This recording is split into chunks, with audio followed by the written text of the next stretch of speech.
కీర్తనలు 92 అధ్యాయము 3వ వచనం. ఉదయమున నీ కృపను, ప్రతి రాత్రి నీ విశ్వాస్యతను పదితంతుల స్వరమండములతోనూ గంభీర ధ్వని గల సితారాతోనూ ప్రచురించుట మంచిది. Psalms chapter 92 verse 3. To declare your loving kindness in the morning and your faithfulness every night on an instrument of 10 strings, on the lute and on the harp with harmonious sound. ప్రతి ఉదయము మన ప్రభువైన యేసుక్రీస్తు కృపతో ఆయన వాక్యం ప్రార్థనతో ప్రారంభించుట, అదే విధముగా రోజు గతించాక ఆయన దినమంతా కాపాడిన విధానాన్ని బట్టి ఆయనను జ్ఞాపకం చేసుకొని ఆయనను స్తుతించుట మంచిది.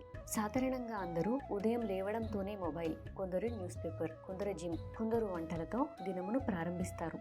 దానిలో తప్పేమీ లేదు.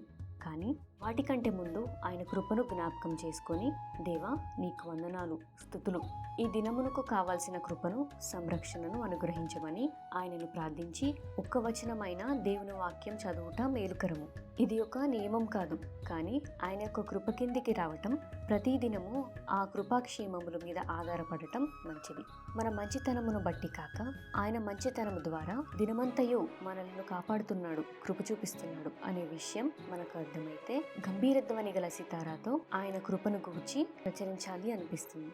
ఆమేన్.